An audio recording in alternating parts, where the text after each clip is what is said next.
Isaiah chapter 58, verse 6 to 11. We also now want to discuss, again, we read part of this last week, when God was telling the people, when the people said, how come we have fasted and you have not heard? We have wept before you and you have not listened. And God was telling them, the fast you were not fasting for me. You were fasting for strife, you were fasting for debate, you continue to be wicked and so on and so forth. Look at verse 6 now. He says, is not this the fast that I have chosen? To loose the bands of wickedness, to undo the heavy burdens, and to let the oppressed go free, and that ye break every yoke? Is this not the fast that I ordained? In verse 7 it says, is it not to deal thy bread to the hungry, and that thou bring the poor that are cast out to thy house?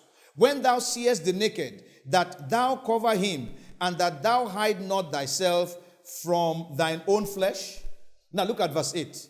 It talks about the results, the manifestations, the efficacy of such a fast. It says, then shall thy light break forth as the morning, and thine health shall spring forth speedily, and thy righteousness shall go before thee. The glory of the Lord shall be thy reward. Then shalt thou call, and the Lord shall answer. Thou shalt cry, and he shall say, here I am.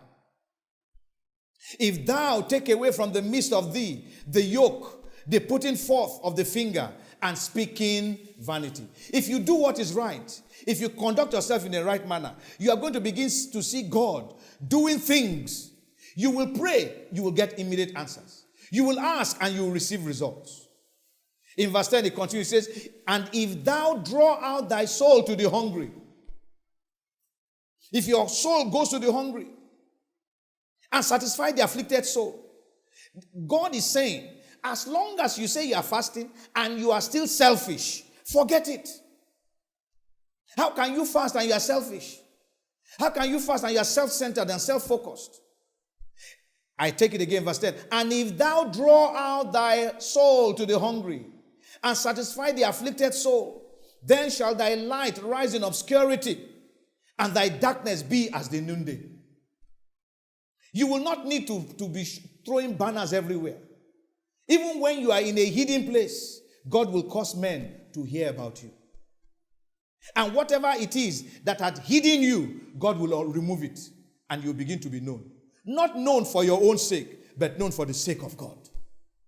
In verse 11 it says, and the Lord shall guide thee continually, and satisfy thy soul in drought, and make fat thy bones, and thou shalt be like a watered garden, and like a spring of water, whose water fail not. This is the power of a fast. Situations change. The man who was in obscurity becomes a known person. Like they would say, a non-entity becomes an entity, a known quantity, as it were.